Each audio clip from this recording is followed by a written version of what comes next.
ሰላምና ጤና በያላችሁበት ይድረሳችሁ። ውድና የተከበራችሁ ቤተሰቦቻችን እንደምን አላችሁልን? ከእናንተው ከሆነው ከአዲስ ስፖርት የዩቲዩብ ቻናላችን የዕለተ አርብ የማለዳ ስፖርት የመረጃ ሰዓታችንን ወደ እናንተ ልናካፍላችሁ እነሆ በሰዓታችን ዳግም ተገናኘን። ስለምታደምጡን፣ ስለምትከታተሉን ቆይታችሁ ከኛ ጋር ስለሆነ እጅጉን ከልብ አድርገን ነው የምናመሰግነው። ዛሬ በርከት ያሉ ስፖርታዊ ጉዳዮችን ወደ እናንተ እናደርሳለን። ትልልቆቹን ክለቦች የተመለከቱ የዝውውር ጉዳዮችን በስፋት እናነሳለን። በተለይ ትላንትና አመሻሹን ጀምሮ በጣም በርከት ያሉ የዝውውር ጉዳዮችን ሰምተናል። ከትልልቆቹ ክለቦች ጋር በተያያዘ ትልልቅ የሚባሉ የአውሮፓ ሚዲያዎች ከወደ ፈረንሳይም ከወደ እንግሊዝ የሚወጡ የመረጃ ምንጮችን እያጣቀሰን ወደ እናንተ እናደርሳለን። በርከት ያሉ የዝውውር ጉዳዮችን ነው ዛሬ ወደ እናንተ እያደረስን ቆይታን የምናደርገው። ታዲያ እኛ ከእናንተ ጋር ቆይታን ስናደርግ እናንተ ውድ ቤተሰቦቻችን ደግሞ ስምና አድራሻችሁን ኮሜንት ቦክስ ላይ እየጠቀሳችሁልን ያላችሁን ሀሳብ አስተያየት ከፕሮግራማችን ጋር ሊሆን ይችላል፣ ከዛ ውጭ ከዝውውር ጉዳዮች ጋርም ሊሆን ይችላል ልታነሱልን ትችላላችሁ። እኛ ደግሞ አክብራችሁን ስምና አድራሻችሁን የጠቀሳችሁልንን መልሰን ወደ እናንተው ስምና አድራሻችሁን እየጠቀስን የምናነብላችሁ ነው የሚሆነው። ስለምታደምጡን ከልብ አድርገን እናመሰግናለን። ይህንን ቪዲዮ ሁላችሁም ላይክ እያደረጋችሁ እንድትጀምሩት እኛን እንድታበረታቱ በአክብሮት ጋብዛለሁ። ከዛ ውጭ ይህንን ቻናል ያልተቀላቀላችሁ ቤተሰቦቻችን ይህንን ቻናል ሰብስክራይብ እንድታደርጉ በአክብሮት እንጋብዛለን። ፉአድ ባህሩ የዛሬውን ፕሮግራም ከመላው የስቱዲዮ ባለሙያዎች ጋር በመሆን እየመራው ቆይታን አደርጋለሁ። ከመሸጋገሪያ በኋላ በድጋሚ ተመልሰን እንገናኛለን። አብራችሁኝ ቆዩ።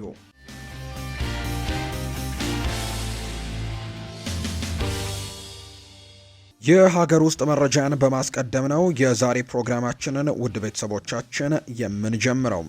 በኢትዮጵያ ፕሪምየር ሊግ ተስተካካይ መርሃ ግብር ትላንትና ነገሌ አርሲ ከወላይታ ዲቻ ጋር 0-0 በሆናቸው ውጤት ተለያይተዋል። ነገሌ አርሲ ያለፉትን 3 ጨዋታዎች ማሸነፍ አልቻለም። በሁለቱ አቻ ሲወጣ በአንዱ ደግሞ ሽንፈት የገጠመው ቡድን ሆኗል። ወላይታ ዲቻ በአንጻሩ ያለፉትን 3 ተከታታይ ጨዋታዎች በአቻ ውጤት ያጠናቀቀ ቡድን ሆኖ ተመልክተነዋል። በአጠቃላይ ነገሌ አርሲ ትላንትና ከጨዋታው ላይ 1 ነጥብ ማግኘቱን ተከትሎ ከነበረው 52 ነጥብ ላይ 1 በመጨመር በአጠቃላይ በ53 ነጥብ በሊጉ የደረጃ ሰንጠረዥ 3ኛ ደረጃ ላይ መቀመጥ ችሏል። በአንጻሩ ትላንትና ሌላኛው ነጥብ ተጋርቶ የወጣው ወላይታ ዲቻ በ44 ነጥቦች 11ኛ ደረጃ ላይ ነው የተቀመጠው። በቀጣይ ነገሌ አርሲ ከሐዋሳ ከተማ ጋር ጨዋታውን ያደርጋል። በአንጻሩ ወላይታ ዲቻ ከባህር ዳር ከተማ ጋር የሚያደርገው መርሃ ግብር ነው በቀጣይ ሳምንት ጨዋታውን የሚያደርገው። ሌላኛው የኢትዮጵያ ብሔራዊ ቡድን ትላንትና በድሬዳዋ የመጀመሪያ ልምምዱን አከናውኗል። ቡድናችን እንግዲህ በቀጣይ ለማድረግ 2 የወዳጅነት ጨዋታዎችን ለማድረግ ዝግጅት እያደረገ እንደሚገኝ ይታወቃልና የብሔራዊ ቡድናችን አባላትም በትላንትናው ዕለት ወደ ድሬዳዋ ማምራታቸው የሚታወቅ ሲሆን ጥቂት ረፍት ካደረጉ በኋላ ደግሞ ከ11 ሰዓት ከ40 ጀምሮ ልምምዳቸውን እንዳከናወኑ ነው የተነገረው። በስብስቡ የሚገኙት 21 ተጫዋቾችም በተሟላ ሁኔታም ልምምዳቸውን እንዳደረጉ የሚያሳዩ መረጃዎች ይፋ ተደርገዋል። የድሬዳዋ ከተማ አስተዳደር ከንቲባ የሆኑት አቶ ከድር ጁሃር በስፍራው በመገኘትም የብሔራዊ ቡድናችንን ልምምድ ጭምር እንደተመለከቱ ይፋ ተደርጓል። ኢትዮጵያ 2 የወዳጅነት ጨዋታዎችን የምታደርግ ይሆናል በቀጣዮቹ ቀናት። ወደ ውጭ ሀገር ስፖርታዊ መረጃዎቻችን በቀጥታ እናምራም። ትላንትና አንዳንድ የተደረጉ የወዳጅነት ጨዋታዎች አሉ። በተለይ ለ2026ቱ የዓለም ዋንጫ ዝግጅት ብሔራዊ ቡድኖች የራሳቸውን ዝግጅቶች እያደረጉ እንዳለ የሚታወቅ ጉዳይ ነው። ባለፉት ጥቂት ቀናትም የተለያዩ የወዳጅነት ጨዋታዎችን ሰምተናል። ከዛ ውጭ ግን የሚደረጉ ጨዋታዎች እንዳሉም እናውቃለን። ትላንትና ግን በርከት ያሉ በጣም ብዙ ብሔራዊ ቡድኖች ለዓለም ዋንጫው ዝግጅትም ከዛ ውጭ ደግሞ የእረፍት ሰዓትም ከመሆኑ ጋር በተያያዘ የወዳጅነት ጨዋታዎችን ሲያደርጉ ተመልክተናል። ትልልቆቹን እንመልከት። ከነዚህ መካከል ስፔን ትላንትና ከኢራቅ ጋር የወዳጅነት ጨዋታን አድርጋለች። ስፔንና ኢራቅ ያደረጉት ጨዋታ 2 ቡድኖች ሳይሸናነፉ ጨዋታቸውን 1-1 በሆናቸው ውጤት ነው ያጠናቀቁት። በፊፋ የደረጃ ሰንጠረዥ 2ኛ ደረጃ ላይ የተቀመጠችው ስፔን እና እንዲሁ 57ኛ ደረጃ ላይ የተቀመጠችው ኢራቅ ናቸው ጨዋታቸውን ያደረጉት። ቀዳሚውን ጎል ያስቆጠረው ስፔን ብሔራዊ ቡድን ነበር። ፌራን ቶሬስ 16ኛው ደቂቃ ላይ ጎል አስቆጥሮ ነበር። ነገር ግን ኢራቆች ከዛ በኋላ ባስቆጠሩት ጎል ጨዋታውን በአቻ ውጤት ለማጠናቀቅ የቻሉበትን ውጤት ነው ትላንትና እያስመዘገቡት። በትላንትናው ጨዋታ ላይ የባርሴሎና ተጫዋቾች የሆኑት ላሚን ያማል እና ከዛ ውጪ ፔድሪ በትላንትናው ጨዋታ ላይ በስብስብ ውስጥ እንዳልተካተቱ ይፋ ተደርጓል። ከዛ ውጪ ግን ጥሩ የሚባሉ ተጫዋቾች ግን ሜዳ ላይ ተመልክተናቸዋል። ለምሳሌ ከነ ፌራን ቶሬስ፣ ዳኒ ኦልሞ፣ ጋቪ እነዚህ በቋሚ አስተላለፉ ውስጥ ተካተው የነበሩ ተጫዋቾች እንደሆኑ ጭምር በትላንትናው ጨዋታ ላይ ተመልክተናል። ከዛ ውጭ ግን የረሚ ፒኖ ተቀይረው የገቡበት አጋጣሚ ጭምርም ተመልክተናል። በትላንትናው ጨዋታን በተመለከተ በአጠቃላይ ጨዋታው 1-1 በሆናቸው ውጤት ነው የተጠናቀቀው ስፔንና ኢራቅ ያደረጉት መርሃ ግብር። ሌላኛው ትላንትና ከተደረጉት ጨዋታዎች መካከል ደግሞ የፈረንሳይ ብሔራዊ ቡድንና የአይቮሪ ኮስት ብሔራዊ ቡድንም እንዲሁ የወዳጅነት ጨዋታቸውን ትላንትና አድርገዋል። ፈረንሳይና አይቮሪ ኮስት ባደረጉት መርሃ ግብር ይህ ጨዋታም በአይቮሪ ኮስት 2-1 አሸናፊነት የተጠናቀቀ ነው። ፊፋ በጊዜያዊ ወይም ደግሞ በአሁኑ የሀገራት ራንኪንግ አንደኛ ደረጃ ላይ ነው የተቀመጠችው። በአንጻሩ ኮት ዲቮር ወይም ደግሞ አይቮሪ ኮስት ደግሞ 34ኛ ደረጃ ላይ ትገኛለች። ትላንትና የመጀመሪያውን ጎል ያስቆጠረው ረያን ሸርኪ ነው። የመጀመሪያው 45 ሊጠናቀቅ በጣም ጥቂት የሚባሉ ደቂቃዎች ሲቀሩት ነው ጎሉን ያስቆጠረው ረያን ሸርኪ። በዚህም ቡድኑን መሪ አድርጎ ነው የመጀመሪያው 45 የጨዋታ ክፍለ ጊዜ የተጠናቀቀው። ከዛ ውጪ ግን ጉዌላን ዱዌ ለአይቮሪ ኮስት ጎል አስቆጥሯል። ይሄ እንግዲህ የዴዜሬ ዱዌ ወንድም እንደሆነ ይታወቃል። ዴዜሬ ዱዌ ለፈረንሳይ ብሔራዊ ቡድን ነው የሚጫወተው። በአንጻሩ ጉዌላን ዱዌ ደግሞ ለአይቮሪ ኮስት ብሔራዊ ቡድን እንደሚጫወት ነው የሚታወቀው። ከዚህ በፊት እንደዚህ አይነት ነገሮችን ተመልክተን እናውቃለን። ለምሳሌ የቦቲንግ ወንድማማቾች አንደኛው ለጋና አንደኛው ለጀርመን ሲጫወት እናስታውሳለን። ኬቨን ፕሪንስ ቦቲንግ ለጋና ብሔራዊ ቡድን ሲጫወት፣ ከዛ ውጪ ጀረሚ ቦቲንግ ደግሞ ለጀርመን ብሔራዊ ቡድን ሲጫወት የምናስታውሰው ነው። ሌላኛው ራፊኒሃን ማስታወስ እንችላለን። የቲያጎ አልካንታራ ወንድምን እንዲህ ሁለቱም ለተለያዩ ብሔራዊ ቡድኖች ሲጫወቱ የምናስታውሰው ጉዳይ ነውና እነዚህ አይነት ነገሮች እንግዲህ ይፈጠራሉ። ጉዌላን ዱዌ ለአይቮሪ ኮስት ብሔራዊ ቡድን ጎል አስቆጥሮ ጨዋታውን አቻ ያደረገው 84ኛው ደቂቃ ላይ ደግሞ የማንቸስተር ዩናይትዱ ተጫዋች የሆነው አማድ ዲያሎ ሌላ ጎል አስቆጥሮ አይቮሪ ኮስትን 2-1 እንድታሸንፍ ትልቅ አስተዋጽኦን እያደረገ ተጫዋች ሆኖ በትላንትናው ጨዋታ ላይ ተመልክተናል። ይህ ጨዋታ ፈረንሳይ ላይ የተደረገ መርሃ ግብር ነው። ናንተስ ሜዳ ላይ የተደረገ መርሃ ግብር ነበር። ፈረንሳይ ግን ጨዋታውን ተሸንፋለች። ከጥቂት ጊዜያቶች በኋላ ደግሞ የዓለም ዋንጫው እንደሚጀመር ይታወቃል። ዛሬም በርከት ያሉ ጨዋታዎች ናቸው የሚደረጉት። ነገር ግን ትልልቅ ብሔራዊ ቡድኖች ዛሬ ጨዋታቸውን አያደርጉም። ነገር ግን በርከት ያሉ ግን ሀገራት የሚያደርጓቸው የወዳጅነት ጨዋታዎች እንዳሉ ነው የተመለከት ነው።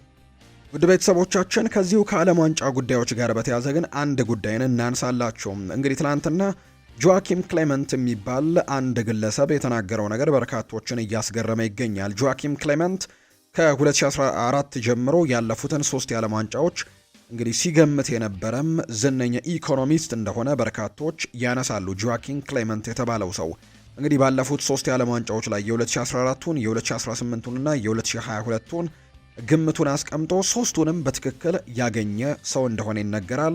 ወይም ትክክለኛ ግምት ያስቀመጠ የኢኮኖሚስት ባለሙያ ነው። የ2026ቱን የዓለም ዋንጫ ደግሞ የኔዘርላንድ ብሔራዊ ቡድን ያሸንፋል ሲል ነው ግምቱን ያስቀመጠው። ይሄ ሰው ዝም ብሎ በደመ ነፍስ የሚያስቀምጠው አይነት ግምት እንዳልሆነ ይፋ ተደርጓል። በማቴማቲካል ካልኩሌሽን በርከት ያሉ ነገሮችን አድርጎ ነው ግምቱን የሚያስቀምጠው። 2014 ላይ ጀርመን ታሸንፋለች ብሎ ጀርመን ነው ሻምፒዮን የሆነችው። 2018 ላይ ፈረንሳይ ታሸንፋለች ብሎ እንግዲህ ፈረንሳይ አሸንፋለች። ከዛ ውጪ 2022 ላይ አርጀንቲና እንግዲህ ታሸንፋለች ተብሎ ወይም ደግሞ ብሎ አርጀንቲና ማሸነፏን እናስታውሳለን። እርግጥ ነው ያለፉት ግምቶቹ ምናልባት ሌሎች ሰዎችም ሊገምቱት የሚችሉ ለምሳሌ ጀርመንን ሻምፒዮን ትሆናለች ብሎ ማሰብ በጣም ሊታሰብ የሚችል አይነት ወይም ደግሞ ላይሆን የሚችል አይነት ግምት አይደለም፣ ሊሆን የሚችል አይነት ግምት ነው። ፈረንሳይም በተመሳሳይ አርጀንቲናም እንዲሁ በተመሳሳይ የዘንድሮን የዓለም ዋንጫ ግን ታሸንፋለች ብሎ ግምቱን ያስቀመጠው የኔዘርላንድ ብሔራዊ ቡድን ነው። ጆዋኪም ባስቀመጠው ግምት ፖርቱጋል ከፍጻሜው በፊት እንዲሁ 8 ውስጥ አርጀንቲናን እንደምትገጥምና እንዲሁ አርጀንቲናን እንደምታሰናብታት ፖርቱጋል አሸንፋ አርጀንቲናን አሸንፋ ወደ ዓለም ዋንጫው ፍጻሜ እንደምታልፍ ጭምር ይፋ አድርጓል። ከዛም 4 ውስጥ ደግሞ ፖርቱጋል 8 ውስጥ አርጀንቲናን ካሰናበተች በኋላ 4 ውስጥ ደግሞ እንግሊዝን አሸንፋ ወደ ፍጻሜው እንደምታልፍ፣ በኔዘርላንድ ግን እንደምትሸነፍ ነው ግምቱን ያስቀመጠው።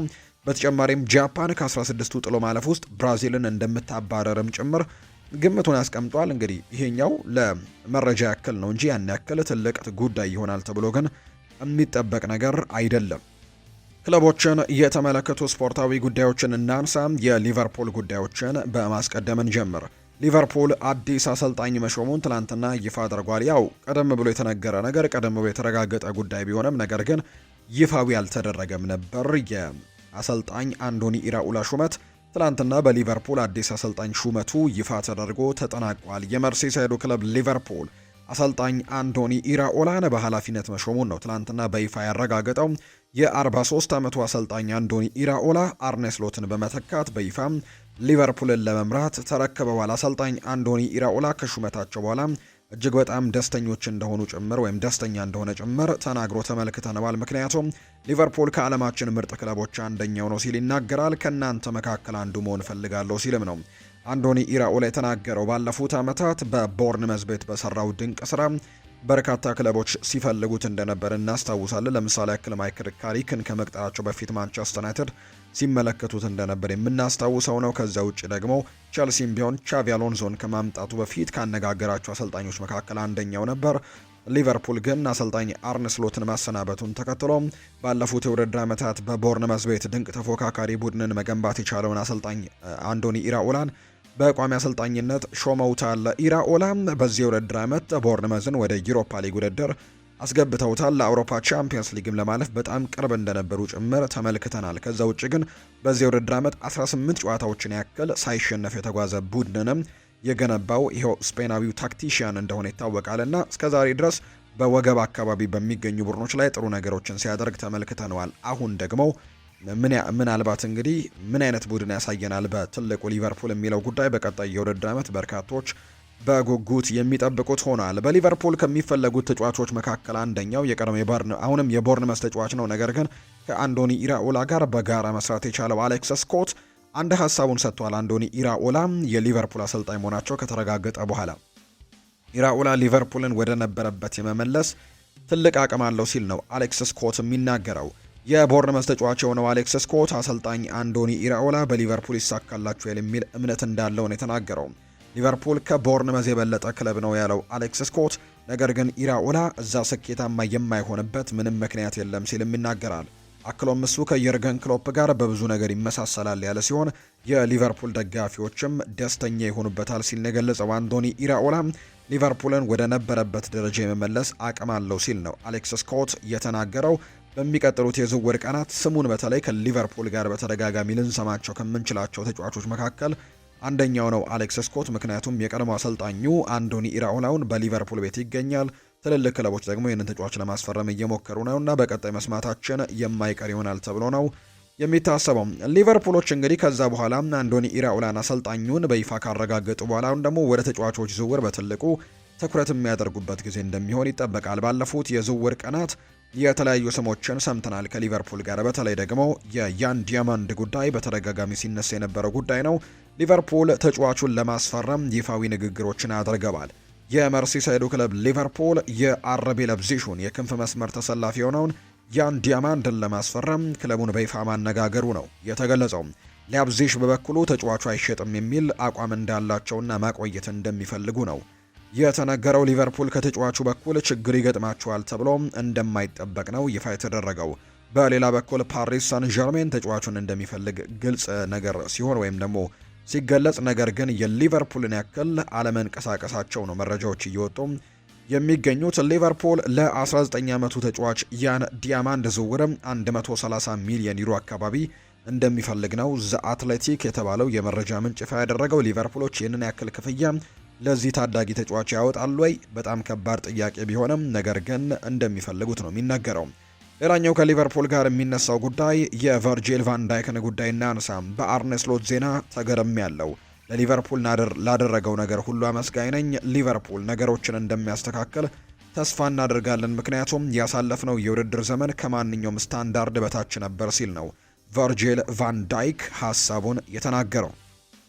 አሁን ደግሞ የአርሰናል ጉዳዮችን ወደ እናንተ እናደርስ ውድ ቤተሰቦቻችን። ከሚጠበቁ የክረምት ዝውውሮች መካከል የብራድሌይ ባርኮላ ዝውውር አንደኛው ይሆናል ተብሎ ይታሰባል። አርሰናል፣ ሊቨርፑል እና በርከት ያሉ ክለቦች የተጫዋቹ ፈላጊዎች እንደሆኑ ይፋ እየተደረገ ይገኛል። ብራድሌይ ባርኮላም ቢሆን ከፓሪስ ሰን ዠርሜን ጋር የመለየት ፍላጎት እንዳለው ይፋ ተደርጓል። የቋሚ ተሰላፊነት እድልን በተደጋጋሚ ጊዜ በአሰልጣኝ ሉዊስ ኤንሪኬ ስራ ለማግኘቱን ተከትሎ በሌሎች ክለቦች በቋሚነት የመጫወት እቅድ እንዳለው ነው ፋብሪዚዮ ሮማኖ ይፋ ያደረገው። ስለዚህ በዚህ የክረምት ተጫዋቾች የዝውውር መስኮት በትልቁ ልንመለከታቸው ከምንችላቸው ዝውውሮች መካከል አንደኛው የብራድሌይ ባርኮላ ዝውውር ይሆናል ተብሎ ይጠበቃል። አርሰናል ደግሞ ይህንን ተጫዋች ለማስፈረም ከሚፎካከሩ በርከት ካሉ ክለቦች መካከል አንደኛው ነው። ነገር ግን ከሌላኛው ተቀናቃኙ ከሊቨርፑል በጣም ትልቅ ፉክክር እንደሚጠብቀው ፋብሪዚዮ ሮማኖ መረጃውን ይፋ አድርጓል።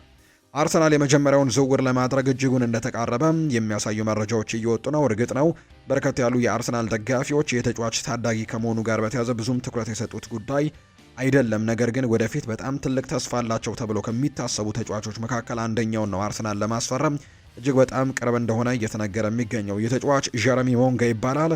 በሌስተር ሲቲ በጣም እጅግ አስደናቂ ውድድር ዓመትን አሳልፈዋል። ይህንን ተጫዋች ለማስፈረም የማይፈልግ የአውሮፓ ትልልቅ ክለብ የለም። ከእንግሊዝ፣ ከስፔን፣ ከተለያዩ ሀገራት ይህንን ታዳጊ ኮከብ ለማስፈረም ትልቅ ፍላጎት የነበራቸው በጣም በርካታ ክለቦች ናቸው። በፕሪሚየር ሊግ እንኳን እነ ማንቸስተር ሲቲ፣ እነ ቼልሲ፣ እነ ማንቸስተር ዩናይትድ፣ እነ ሊቨርፑል ጭምር የዚህ ተጫዋች አድናቂዎች እንደሆኑ በተደጋጋሚ ይገለጽ ነበር። የጀረሚ ሞንጋ ይህንን ተጫዋች ለማስፈረም እያደረገ ያለው ድርድር ግን አሁን ወደ ላቀ ደረጃ መድረሱን ነው ቤን ጃኮብስ መረጃውን ይፋ ያደረገው። አርሰናል አሁን ላይ ከጀረሚ ሞንጋ ጋር በግል ውሎች ላይ ተስማምቷል።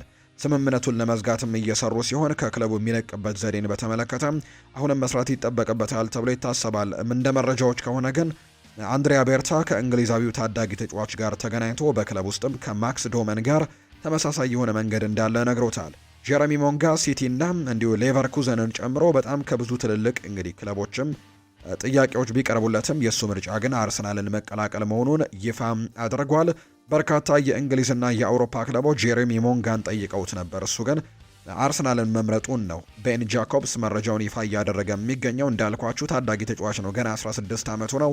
ነገር ግን አውሮፓ ላይ በሚቀጥሉት የውድድር ዓመታት ይነክሳል፣ ኮከብ ይሆናል ተብሎ ከሚጠበቁ ታዳጊ ተጫዋቾች አንደኛው ይሆናል ተብሎ ይታሰባል። ለሚቀጥለው የውድድር ዘመን ምናልባት ለአርሰናል የቡድን ስብስብ ያን ያክል ትልቅ አስተዋጽኦችን ላያበረክት ይችላል። ነገር ግን በሚቀጥሉት ዓመታት አርሰናል ለረጅም ጊዜ የበላይነቱን ለማስጠበቅ ታዳጊ ተጫዋቾች ላይ መስራቱን መቀጠሉ የሚታወቅ ጉዳይ ነውና እንደዚህ አይነት ታዳጊ ተጫዋቾች በጣም በትልቁ ሊያግዙት እንደሚችሉ የሚያሳዩ ነገሮች ናቸው ቤን ጃኮብስ ይፋ ያደረገው።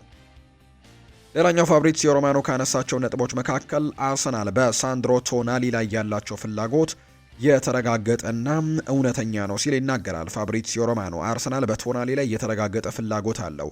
ምንም እንኳን ይፋዊ የሆኑ ውይይቶች ባይጀምሩም ለሳንድሮ ቶናሊ ቅርብ የሆኑ ሰዎች ጋር ግን ስለ ዝውውሩ ሁኔታ መረጃዎችን ጠይቀው እየተነጋገሩ እንደሚገኝ ነው የተገለጸው። ስለዚህ ምናልባት አርሰናል በሚቀጥሉት ጥቂት የዝውውር መስኮት ቀናት ላይ ስለ ሳንድሮ ቶናሊ መረጃዎችን ቢጠይቅ፣ ሳንድሮ ቶናሊን ለማስፈረም ንግግሮችን ቢጀምር ብዙም ልትገረሙ አይገባም ሲል ነው ፋብሪዚዮ ሮማኖ የተናገረው። አርሰናል በትክክልም እዚህ ተጫዋች ላይ ትክክለኛ ፍላጎት እንዳለው ነው የተነገረው።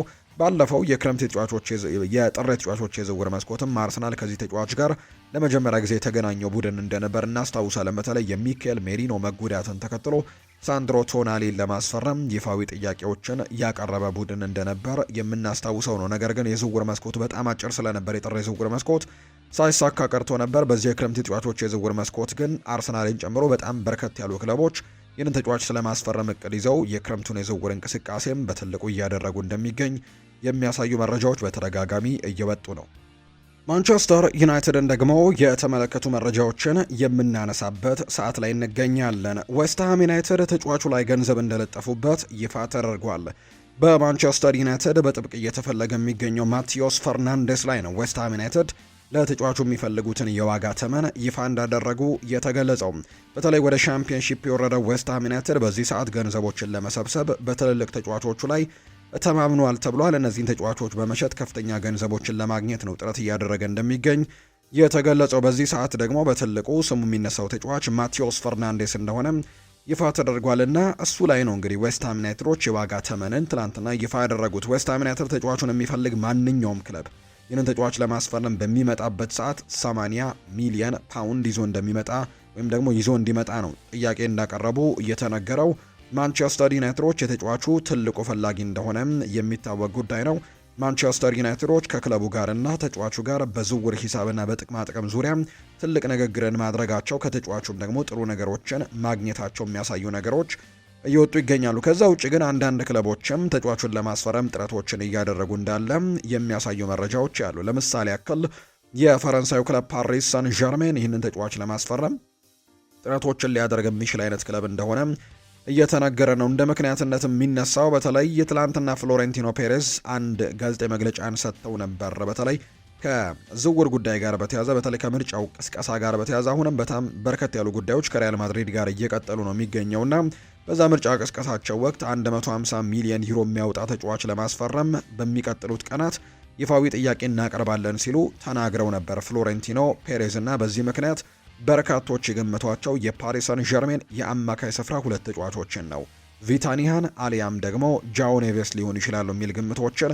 በርካቶች ሀሳቦቻቸውን እየሰጡ ነውና ምናልባት ፓሪስ ሰን ዠርሜን ከነዚህ ሁለት ተጫዋቾች አንዱን የሚያጣ ከሆነ ማቲዮስ ፈርናንዴስን ለማስፈረም ከሚፈልጉ ክለቦች መካከል አንደኛው ይሆናል ተብሎ ይጠበቃል። ስለዚህ እዚህ ተጫዋች ላይ ከፍተኛ ፉክክሮች በትልልቅ ክለቦች የሚፈጠር ከሆነ ገንዘቡ ከፍ ሊልላቸው እንደሚችል ዌስትሃም ዩናይትዶች እየተማመኑ ይገኛሉ ተብሏል። ከዛ ውጭ ግን አርሰናልም በተወሰነ መልኩ እዚህ ተጫዋች ላይ ያን ያክል የላቀ ፍላጎት ባይኖረው እንኳን መሀል ሜዳውን ለማስተካከል ከሚሞክርባቸው ተጫዋቾች አንደኛው ይሆናል ተብሎ ይታሰባል። ማቲዮስ ፈርናንዴስ ዩናይትድ ግን ቀድሞ የሚገኘው ክለብ ነው። ከተጫዋቹ ጋርም ይፋዊ ንግግሮችን ማድረግ መቻሉ ይነገራልና በሚቀጥሉት ቀናት በትልቁ የዚህ የዝውውር ጉዳይ በትልቁ ይነሳል ተብሎ ይታሰባል።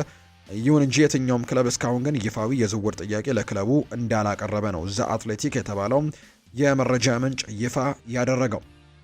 ማንቸስተር ዩናይትዶች አሁንም ቢሆን የኤሊዮት አንደርሰንን ሁኔታ በቅርበት እየተከታተሉት እንደሚገኝ ነው ፋብሪዚዮ ሮማኖ ይፋ ያደረገው። ማንቸስተር ዩናይትድ ተጫዋቹ ላይ ከፍተኛ ውድ ገንዘቦች ተለጥፈውበት የሆነ ቢሆንም ከዛ ውጭ ማንቸስተር ሲቲም ይህንን ተጫዋች ለማስፈረም ቅርብ ሆኖ ቢገኝም ነገር ግን አሁንም ቢሆን ከዚህ ዝውውር ሙሉ ለሙሉ ጥለው እንዳልወጡ የሚያሳዩ ነገሮች አሉ።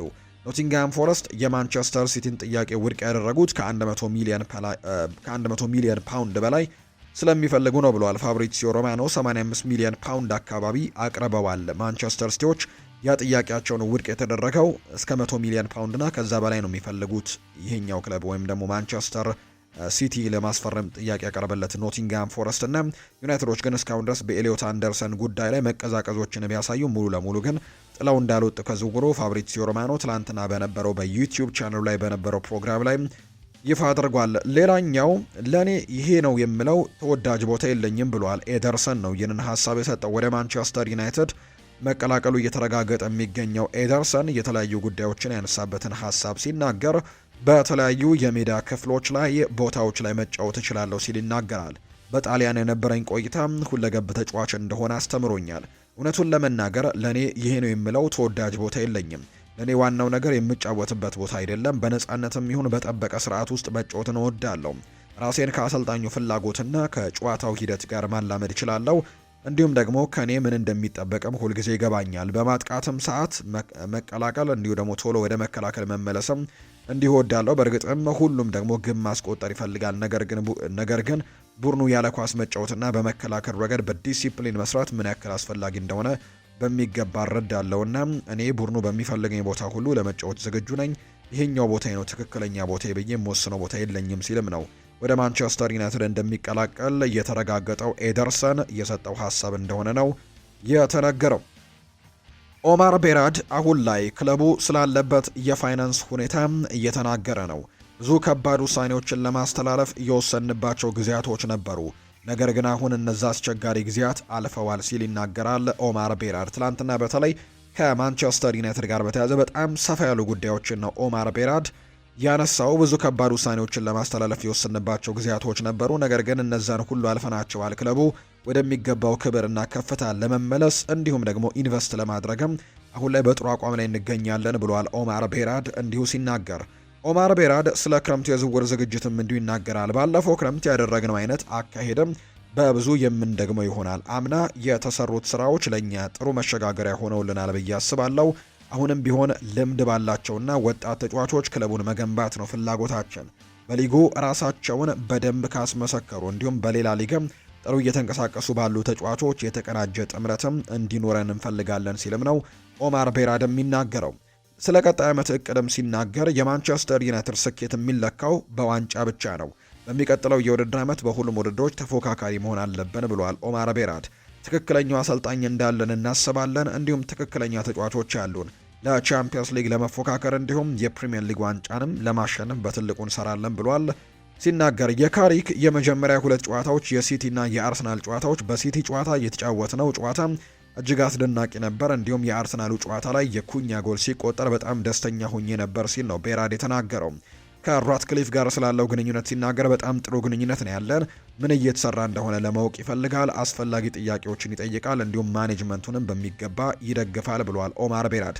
የአዲስ ስቴዲየም ፕሮጀክትን በተመለከተም ጥረታችን ቀጥሏል። በአሁኑ ወቅት ትኩረታችን መሬት በማግኘት ላይ ነው።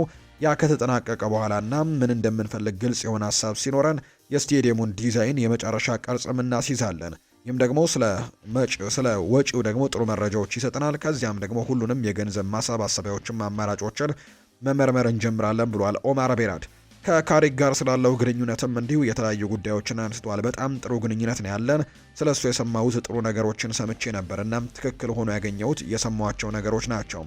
እንግዲህ ማንቸስተር ዩናይትድን በጣም ይወዳል። ማንቸስተር ዩናይትድን በሚገባ ይረዳልና የሚያስፈልገውን ነገርም በደንብ ያውቃል። በጣም የተረጋጋ ነው።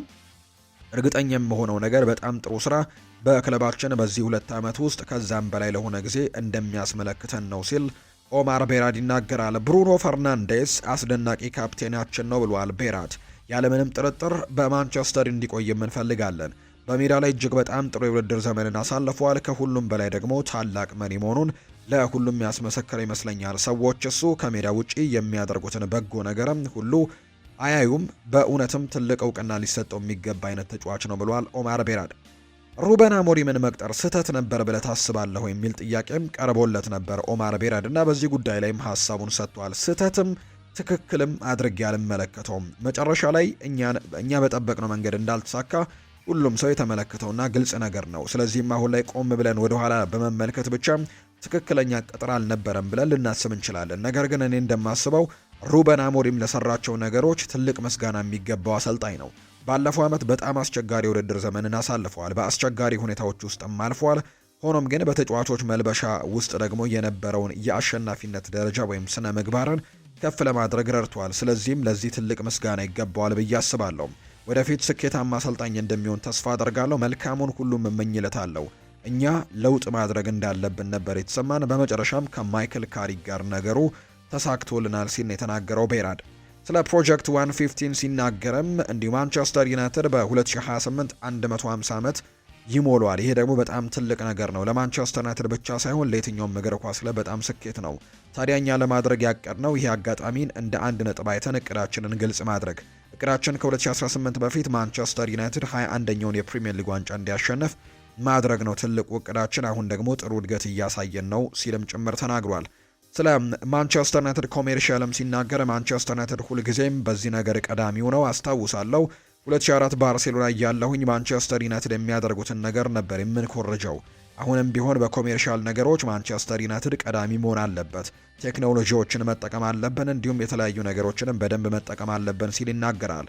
ከሜዳ ውጭ ደጋፊዎችን ሲናገርም በእኔ አስተያየት በፕሪሚየር ሊጉ ምርጡ ከሜዳ ውጭ ደጋፊዎች የማንቸስተር ዩናይትድ ደጋፊዎች ናቸው። በቁጥር ትንሽ ነው የሚሆኑት፣ ነገር ግን ለማንቸስተር ዩናይትድ ትልቅ ድጋፍ ይሰጣሉ። ሜዳውን በደንብ ነው ድምቅ የሚያደርጉት ሲልም እንዲሁ ተናግሯል። ኦማር ቤራድ በጣም ሰፊ የሚባሉ ቆይታዎችን ነው ትላንትና እያደረገው በአጠቃላይ ከማንቸስተር ዩናይትድ ከዚህ የውድድር ዓመት ጋር አያይዞ ከሚቀጥለው የውድድር ዓመት እቅዶች ጋር አያይዞና በአጠቃላይ ከማንቸስተር ዩናይትድ ጋር ያሉ ነገሮችን በስፋት አንስቷል። ማንቸስተር ዩናይትድ የግብ ጠባቂውን ኮንትራት አራዝሟል። በአሰልጣኝ ማይክል ካሪክ የሚመሩት ማንቸስተር ዩናይትዶች የግብ ጠባቂያቸውን ቶም ሂተንን ውል ማራዘማቸውን ነው ይፋ ያደረጉት። እንግሊዛዊው የ40 ዓመት ግብ ጠባቂ የሆነው ቶም ሂተን በማንቸስተር ዩናይትድ ቤት ለተጨማሪ 1 ዓመት ለመቆየት ውሉን አራዝሟል። በማንቸስተር ዩናይትድ በመቀጠል ኮርቻ ያለው ለእኔ በጣም ትልቅ ክብር ነው ሲልም ነው ቶም ሂተን ጨምሮ የተናገረው። ቶም ሂተን ከፊርማው በኋላ ሲናገር ማንቸስተር ዩናይትድን በመወከል መቀጠሌ ለእኔ ትልቅ ክብር ነው። በክለብ ውስጥ ያሉ ሁሉም ሰዎች ለስኬት ለመታገል ያላቸውን ቁርጠኝነትና ፍላጎትን በቀላሉ ማየት ይቻላል ብሏል። ቡድኑ ወደፊት ለማራመድና ለታላላቅ ዋንጫዎች ለመፎካከርም በሚደረገው ጥረት የራሴን ድርሻ ለመወጣት በጣም ጓጉች ያለው ሲልም ነው የተናገረው ቶም ሂተን። ቶም ሂተን ለተጨማሪ 1 ዓመት ከማንቸስተር ዩናይትድ ጋር ለመቀጠል በመወሰኑ እጅግ ደስ ብሎናል ያለው ደግሞ ጄሰን ዊልኮክስ ነው። በቡድን ውስጥ ያለው የአመራርነት ብቃት፣ ሙያዊ ስነ ምግባር ምን ያክል ትልቅ ዋጋ እንዳለው ሁሉም ሰው በሚገባ ይረዳዋል። በተለይም ሴኔ ላሜንስ በመጀመሪያው የፕሪሚየር ሊግ የውድድር ዘመኑ ስኬታማ እንዲሆን ቶም ሂተን በምክርና በድጋፍ ረገድም ወሳኝ ሚናን ተጫውቶለታል። የሱ ያላለሰለሰ በቁርጠኝነት ላይ የተሰራ አስተሳሰብም ለግብ ጠባቂያችን ትልቁ አርአያ እንዲሆን አድርጎታል ሲል ነው ጄሰን ዊልኮክስ ጨምሮ እየተናገረ እንደሚገኝ መረጃዎቹ ይፋ ያደረጉት። በአጠቃላይ ማንቸስተር ዩናይትዶች ይህንን ግብ ጠባቂ እንግዲህ በቋሚነት በግብ ጠባቂነት እንዲያገለግላቸው ወይም ደግሞ ጥሩ አስተዋጽኦችን እንዲያበረክትላቸው አይደለም ኮንትራት ያስፈረሙት። በተለይ በቡድን ውስጥ ያለው ቡድኑን የመምራት ነገር በተለይ ደግሞ ተለቅም ያለ ከመሆኑ ጋር በተያያዘ ቡድኑን በመምራት ደረጃና እንዲሁ ደግሞ በቡድን ውስጥ እንግዲህ ጥሩ አመራሮችን በመስጠት ረገድም ጥሩ አስተዋጽኦችን በማድረጉ ምክንያት ነው በማንቸስተር ዩናይትድ ቤት በሚቀጥሉት የውድድር ዓመትም በዚህ ስብስብ ውስጥ እንዲቀጥል የተደረገው። በተለይ ለታዳጊ ግብ ጠባቂው ሴኒ ላሜንስ ደግሞ ጥሩ ነገሮችን እየሰጠውና እያገዘው እንደሚገኝ ጭምር የሚያሳዩ መረጃዎች አሉና ማንቸስተር ዩናይትድ በዚህ ምክንያት ለዚህ ግብ ጠባቂ የውልድ ሰዓት እንዳደረገለት ነው ይፋ የተደረገው። የማንቸስተር ሲቲን ጉዳዮች ደግሞ ወደ እናንተ እናደርስ። ማንቸስተር ሲቲ ቶናሊ ሊመለከት የሚችልበት እድሉ እንዳለው ይፋ እየተደረገ ይገኛል። ማንቸስተር ሲቲ ኤሊዮት አንደርሰንን ለማስፈረም ያቀረበው ጥያቄ በኖቲንግሃም ፎረስት ውድቅ እንደተደረገበት በስፋት ወደ እናንተ ስናደርስ እንደነበር የሚታወቅ ጉዳይ ነው። በዚህ ምክንያትም ሌሎች ተጫዋቾችን ወይም ሌሎች አማራጮችን ማንቸስተር ሲቲ ሊመለከት የሚችልበት እድሉ እንዳለው የሚያሳዩ መረጃዎች ደግሞ አሁን ላይ ይፋ ሆነዋል። ከነዚህ መካከል ሳንድሮ ቶናሊ አንደኛው እንደሆነ ይታወቃል። ኖቲንግሃም ፎረስቶች በተለይ ለተጫዋቹ ለኤሊዮት አንደርሰን ከ100 ሚሊዮን ፓውንድ በላይ እንደሚፈልጉ ነው መረጃዎች ይፋ ያደረጉት። ማንቸስተር ሲቲዎች ደግሞ ምናልባት ይህንን ክፍያ ለመክፈል ዝግጁ ላይ ሆኑ እንደሚችሉ ይፋ ተደርጓል። ማንቸስተር ሲቲ የኤሊዮት አንደርሰን ዝውውር ምናልባት ካልተሳካላቸው ፊታቸውን ወደ ኒውካስል ዩናይትዱ የአማካይ ስፍራ ተጫዋች ሆነው ሳንድሮ ቶናሊ ሊያዞሩ እንደሚችሉ ይፋ ተደርጓል። ማንቸስተር ዩናይትድ በበኩሉ ሁኔታውን በቅርበት እየተከታተለው ነው። ሁሉንም አማራጮች በቅርብ ሆኖ እየተመለከተ እንደሚገኝ ይፋ ተደርጓል። የማንቸስተር ሲቲን እንቅስቃሴንም እየተመለከተ ነው። ከዛ ውጭ ደግሞ ተጫዋቹ ላይም በተመለከተ እንቅስቃሴዎችን እየተመለከቱ እንዳለ የሚያሳዩ መረጃዎች ያሉ። ስለዚህ ማንቸስተር ዩናይትድ በቅርብ እየተመለከተ ነው። ማንቸስተር ሲቲ በአንጻሩ ከፍተኛ ገንዘቦችን ለማውጣት ዝግጁ ባለመሆኑ ምክንያት ወደ ሳንድሮ ቶናሊ ዝውውር ሊያመሩ የሚችሉበት እድሉ እንዳላቸው ታማኙ ፋብሪዚዮ ሮማኖ መረጃውን ይፋ አድርጓል። አርሰናልም ግን በተመሳሳይ ለሳንድሮ ቶናሊ ትልቅ ቦታ እንደሚሰጡትና ሁኔታውን ከሚከታተሉት ክለቦች መካከል አንደኛው እንደሆነ የሚጠቁሙ መረጃዎች በስፋት እየተነገሩ እንደሚገኝ ነው ፋብሪዚዮ ሮማኖ መረጃውን ይፋ እያደረገ የሚገኘው። ፔፕ ጓርዲዮላ በርካታ ጊዜ መልቀቂያ አስገብቶ መልሼዋለሁ ብለዋል። ኻልዱን አልሙባረክ ናቸው። ትላንትና በጣም ሰፊ ቆይታን አድርገዋል ከማንቸስተር ሲቲ ጋር በተያያዘ ሀሳቦቻቸውን ሲያነሱም ጋርዲዮላ በርካታ ጊዜያቶች ነው ለመልቀቅ ጥያቄ አቅርበው የነበረው፣ ነገር ግን እኔ ግን አልተቀበልኩትም መልሼዋለሁ ሲሉ ይናገራሉ። የማንቸስተር ሲቲው የበላይ ኃላፊ የሆኑት ኻልዱን አልሙባረክ በቅርቡ የፔፕ ጓርዲዮላ ተተኪን እንደሚያሳውቁ ይፋ አድርገዋል። ለክለቡ ትክክለኛውን አሰልጣኝ እንደምናመጣም እርግጠኞች ነን ያሉት ኃላፊው ታግሳችሁ ጠብቁን ሲሉ ነው ለደጋፊዎችም መልእክታቸውን ያጋሩት። በአብዛኛው እንግዲህ ኤንዞ ማሬስካ እንደሚሆን በርካቶች የሚያምኑት ጉዳይ ነው፣ ነገር ግን ይፋ እስኪደረግ ግን ሁላችሁም ጠብቁ ሲሉ ይናገራሉ። ይህንን ሀሳብ የሰጡት ደግሞ ኻልዱን አልሙባረክ ናቸው። አክለው የሚቀጥሉና በምናመጣው አሰልጣኝ በእርግጠኝነት ደስተኛ ትሆናላችሁ፣ ቡድኑንም በትክክል ይዘዋል ሲሉ ጭምር እንዲሁ ተናግረዋልና ኃላፊው አክለውም ባለፉት ዓመታት ውስጥ አሰልጣኝ ፔፕ ጓርዲዮላ እንዳይለቅ ስፋለም ነበር፣ በርካታ ጊዜያቶች ለቆ መልሼው ነበር ሲሉ ጭምር የተናገሩት። መልቀቂያ ደብዳቤ አስገብቶ እኔ ግን መልሼዋለሁ ብለዋል ኻልዱን አልሙባረክ። ፔፕ ጓርዲዮላ አሰልጣኝ ብቻ አልነበረም፣ የቅርብ ጓደኛ ነው፣ ራሴን የእሱ የስነ ልቦና አማካሪ አድርጌም ነው ማየው ሲልም ጨምሮ ተናግሯል ኻልዱን አልሙባረክ። ሌላኛው በርከት ያሉ ጉዳዮችን እናነሳው ስለ ኤርሊንግ ሃላንድም አንዳንድ ጉዳዮችን አንስተዋል። የመጀመሪያው ቀን ጀምሮ መሪ ነበር፣ በታላቅ ባህሪም ካሪዝማና ጠንካራ ስብዕና ነው ይሄ ተጫዋች ያለው። እናም እንደሱ ያለ ሱፐርስታር የጎል ማሽን ስትሆን በተፈጥሮ መሪ ትሆናለህ፣ እሱም ደግሞ ያ ስብዕና ያለው ተጫዋች ነው ሲል ያሞካሸዋል። እድለኛ ነበር፣ ምክንያቱም ሲመጣ ብዙ መሪዎች ባሉበት ቡድን ውስጥ ነው የገባው። ከኢልካይ ጎንዶባን እስከ በርናርዶ ሲልቫ፣ ከሮድሪ እስከ ሩበን ዲያስ ከብዙ ታላላቅ መሪዎች ጋር ነበር። እንዲሁም ደግሞ ከአስደናቂ ስብዕና ያላቸውና ከፍተኛ የእግር ኳስ አይኪው ካላቸው ተጫዋቾች ጋር መጫወት ተሞክሮንም አግኝቷል። አሁን ደግሞ ይህንን በዚህ ዓመታት ውስጥ በተለይም ባለፈው ዓመትና በዚህ የጨረሰው ወቅት ደግሞ ታያላቸው በእውነትም ወደ አስፈላጊ ሚና እየገባ ነው። እኔ በዓለም ላይ ምርጥ አጥቂ እንደሆነ አስባለሁ። በቅርቡ የባሎን ዶር አሸናፊ እንደሚሆንም ተስፋ አድርጋለሁ።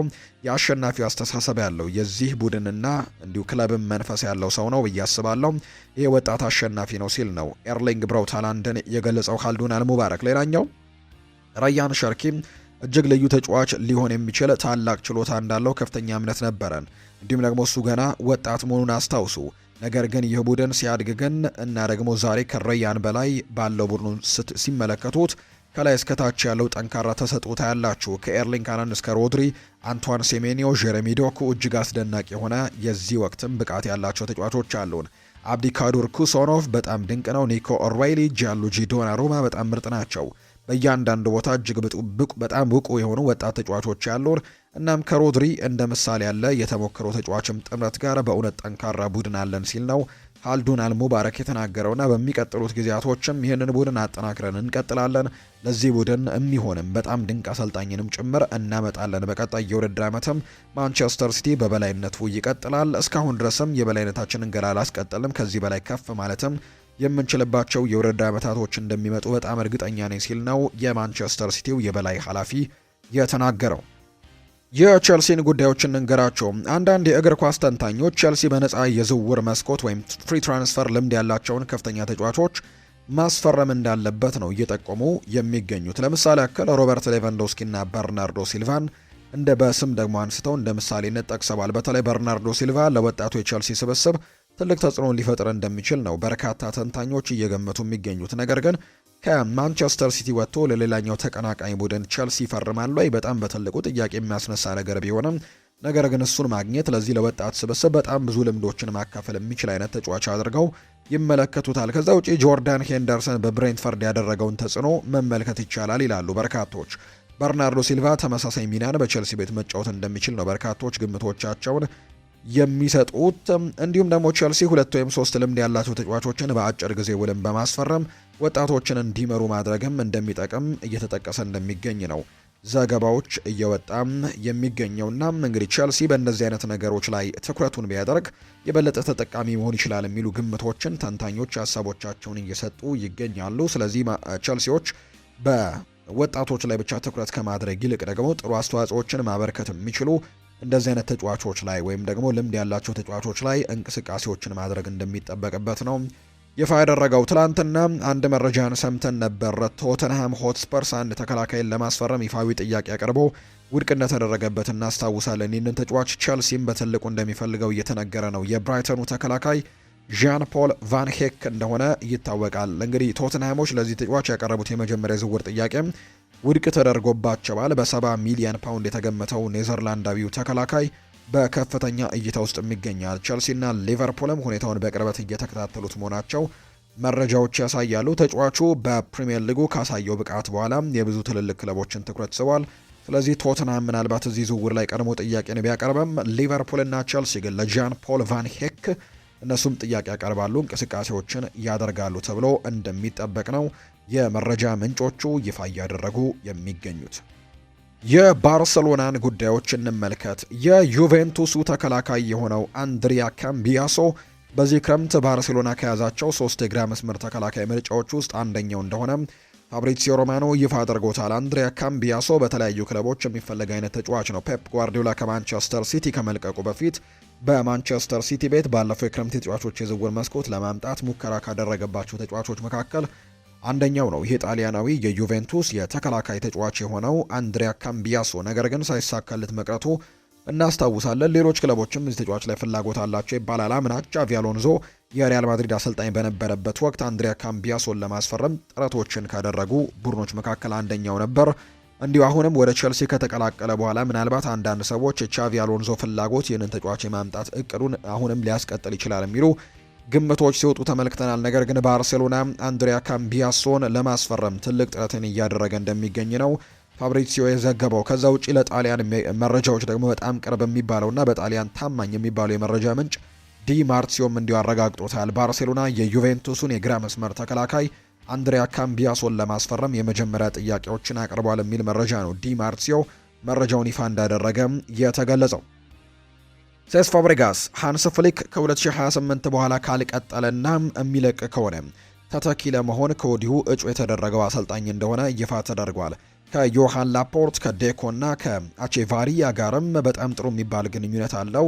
ለባርሴሎናም በኮሞ ኮንትራት ውስጥ ልዩ አንቀጽ እንዳለው ጭምር ይነገራል። ለኮሞ ፊርማውን ሲያኖር አንቀጽ ውስጥ እንግዲህ ወይም ደግሞ ፊርማው ስነ ስርዓት ላይ ባርሴሎና መጥቶ የሚጠይቀው ከሆነ የተሻሉ ነገሮችን እንዲያደርግ የሚፈቅድለትን የኮንትራት አንቀጽን እንዳካተተበት የሚያሳዩ ነገሮች ያሉና ለባርሴሎና ትልቅ ፍቅር እንዳለው ይታወቃል። በዚህ ቡድን ውስጥም ተጫውቶ ማሳለፉ የምናስታውሰው ጉዳይ ነውና በቀጣይ ሃንስ ፍሊክ እስከ 2028 ኮንትራት እንዳላቸው ይታወቃል። ምናልባት ግን 2028 ላይ ኮንትራታቸውን ሳያራዝሙ ቢለቁ ወይም ደግሞ ከዛ በፊት አንዳንድ ነገሮች ተፈጥረው ክለቡን ለቀው ቢወጡ ግን ቀዳሚ ተተኪ ይሆናል ተብሎ የሚታመነው የቀድሞ ልጃቸው ስፔናዊው ሴስ ፋብሪጋስ እንደሆነ ይፋ እየተደረገ ይገኛል። ሃንስ ፍሊክ ወጣቱን ተጫዋች ቶሚ ማርኬስን እንግዲህ በጣም የሚያደንቁት ተጫዋች ሲሆን እጅግ የላቀ ብቃትና ትልቅ አቅም እንዳለው ታዳጊ ኮከብ አድርገው ነው የሚመለከቱት። ሃንስ ፍሊክ ተጫዋቹን ያበረታታው ሲሆን በቅድመ የውድድር ዘመን ዝግጅት ወቅትም በሜዳ ላይ ጥሩ ብቃት እንዲያሳይና ጎልቶ እንዲወጣም ጠይቆታል። በተጨማሪም ይህ ወጣት ተጫዋች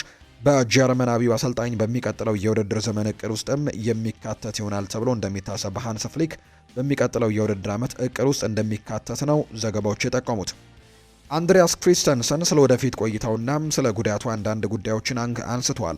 በባርሴሎና መቆየት ፈልጋለሁ፣ ምንም ጥርጥር የለውም ሲል ይናገራል። ነገር ግን በአሁኑ ሰዓት ምንም የተለየ አዲስ ዜና የምጨምርላችሁ ነገር የለም ሲል ይናገራል። አንድሪያስ ክሪስተንሰን የምጨምረው ነገር የለም፣ ሆኖም ግን በቅርቡ ጥሩ ዜና እንደሚሰማ ግን ተስፋ አደርጋለሁ።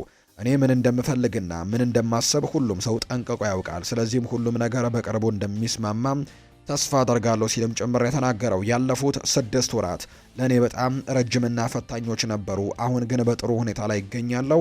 የብሔራዊ ቡድን ጨዋታዎችን የመጫወት ብቃቴንም መልሼ እንዳገኝ ይረዱኛል። የመጨረሻው ጉዳት የደረሰብኝ ባልተጠበቀ አደጋ ምክንያት ነው። በበለጠ መጫወት ፈልግ ነበር፣ ነገር ግን ከኔ ቁጥጥር ውጪ እና ፍላጎት ውጪ ነበር። ስለዚህም ደግሞ ምንም ማድረግ አልችልም ሲልም ነው አንድሪያስ ክሪስተንሰን ሐሳቡን የተናገረው። ባርሴሎናዎች ካስቴሎ ሉኬባን ለማስፈረም የመጀመሪያ ንግግሮችን እንዳደረጉ የሚያሳዩ መረጃዎችም እንዲሁ ይፋ ተደርገዋል።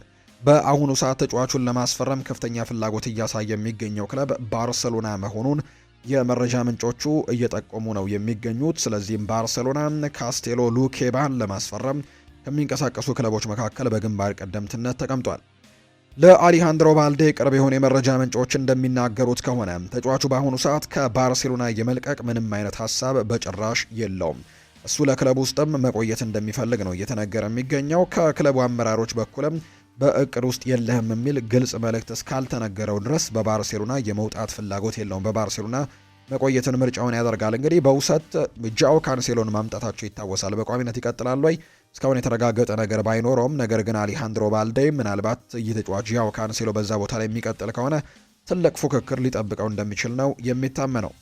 ሞናኮ ማርክ ካሳዶን ለማስፈረም ድርድሩን አቋርጦታል። ሆርግ መንደስ ተጫዋቹን ለፈረንሳዩ ክለብ አቅርበውት ነበር፣ ነገር ግን በስምምነቱ ላለመቀጠል ወስነዋል ሞናኮዎችና በዚህ ምክንያትም ማርክ ካሴዶ ወደ ሞናኮ ወደ ፈረንሳዩ ክለብ ሊያደርግ የነበረው ዝውውር ጉዳይ አሁን ላይ መቆሙ ነው የተነገረው።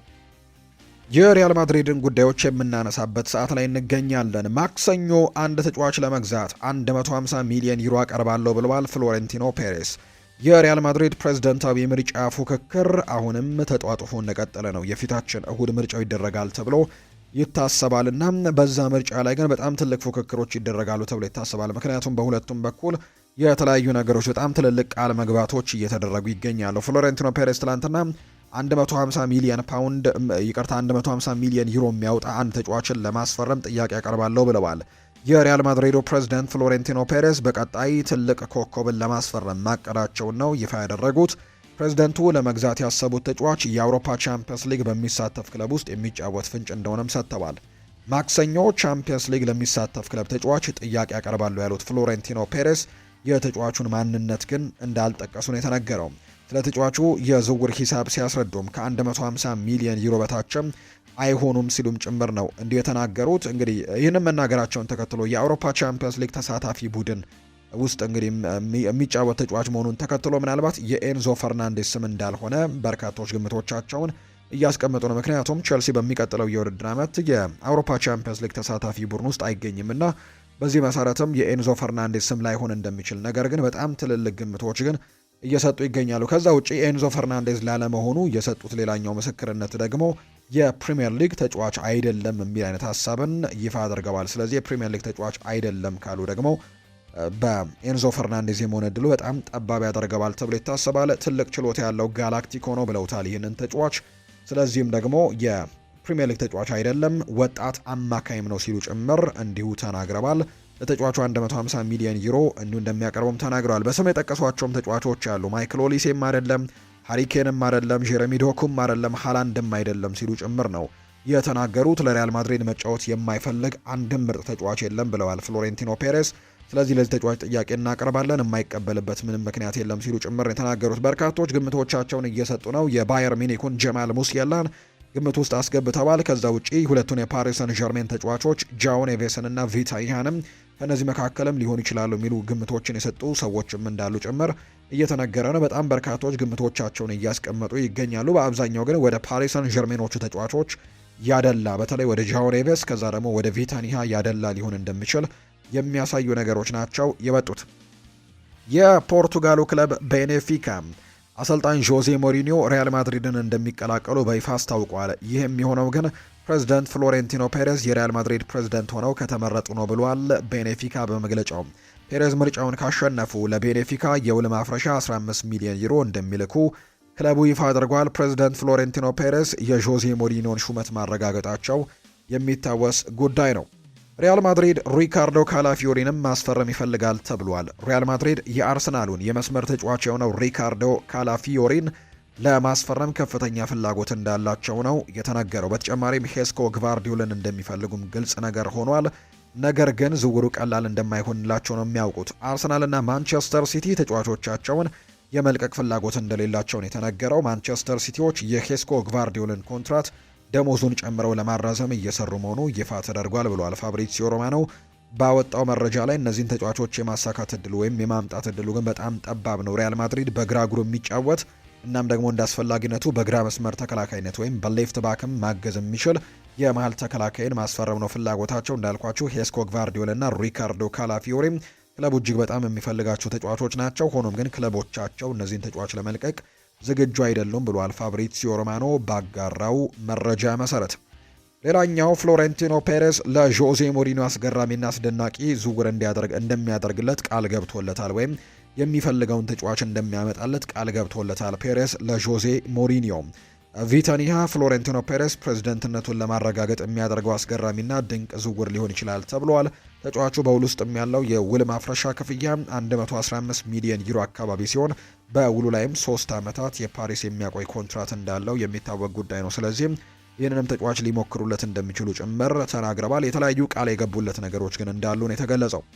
የኤርሊንግ ሃላንድ ወኪል ራፋኤላ ፒሜንታ ለሪያል ማድሪድ ፕሬዝዳንት ፍሎሬንቲኖ ፔሬዝ በቀጥታ በመደወል ከፕሬዝዳንት እጩ ኤንሪኬ ሪኬልሜ ጋር ምንም አይነት ስምምነት እንዳልተደረገ በይፋ ማስተባበሏን ማርካ ዘግበዋል። የፕሬዝዳንት እጩ ኤንሪኬ ሪኬልሜ ምርጫውን ካሸነፍኩኝ ሃላንድን ወደ ማድሪድ አመጣዋለሁ በማለት የተናገረውን ተከትሎ ጉዳዩ ከፍተኛ ውዝግብን አስነስቶ ነበር። ነገር ግን የኤርሊንግ ሃላንድ ወኪል የሆነችው ራፋኤላ ፒሜንታ ግን ከፍሎሬንቲኖ ፔሬዝ ጋርና ከሪያል ማድሪድ ጋር ያላቸውን ግንኙነት በጥሩ መልኩ ማስቀጠል እንደምትፈልግ፣ ከዛ ውጭ ግን ከኤንሪኬ ሪኬልሜ ጋር የተደረገ ምንም አይነት ንግግርና ስምምነት እንደሌለ ጭምር ነው በይፋ የገለጸችው። ማርካ ደግሞ ይህንን መረጃ ይፋ አድርጎታል።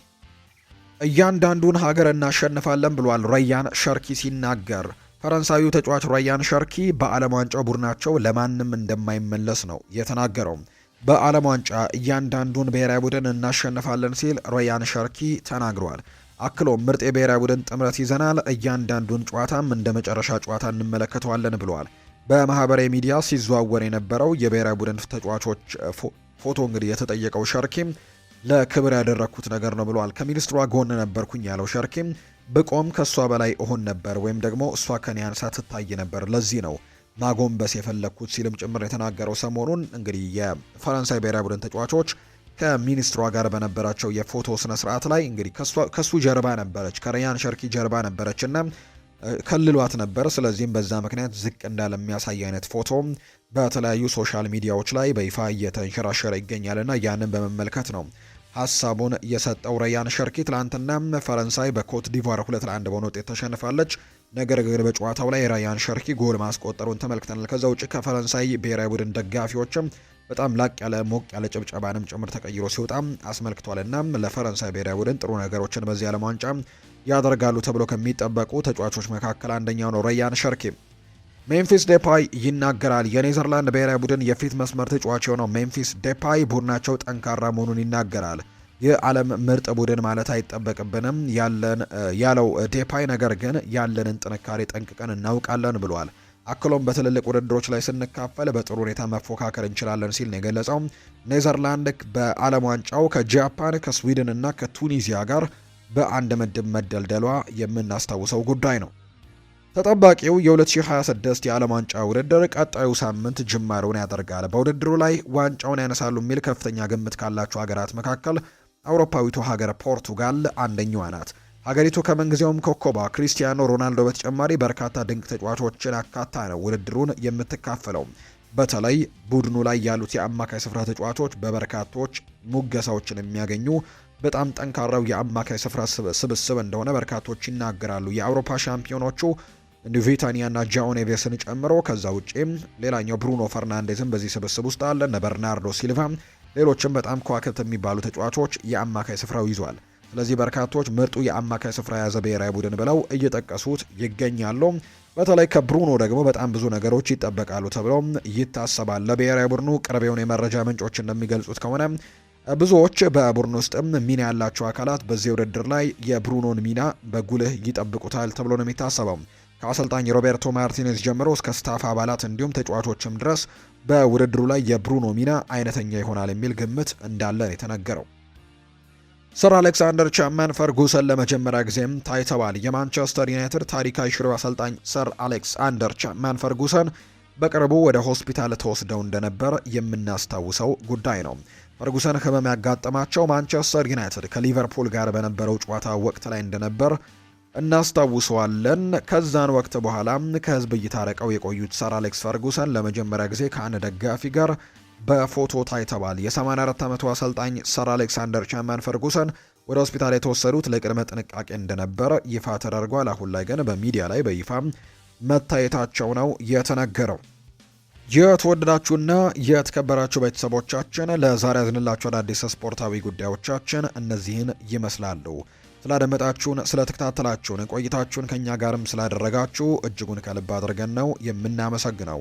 ፉአድ ባህሩ የዛሬውን ፕሮግራም እየመራው ከእናንተ ጋር ቆይታን አድርጌያለሁ። የተለያዩ ርዕሰ ጉዳዮችን ያካፈልንበት የዛሬ ፕሮግራማችንም ይህንን ይመስል ነበር። ቆይታችሁን ከኛ ጋር ስላደረጋችሁ ከኛ ጋርም ስለነበራችሁ ከልብ አድርጌ ያመሰገንኩኝ። በቀጣይ ፕሮግራሞቻችን ሌሎች ስፖርታዊ ጉዳዮችን፣ ሌሎች አዳዲስ መረጃዎችን አካተን በድጋሚ ተመልሰን የምንገናኝ ይሆናል።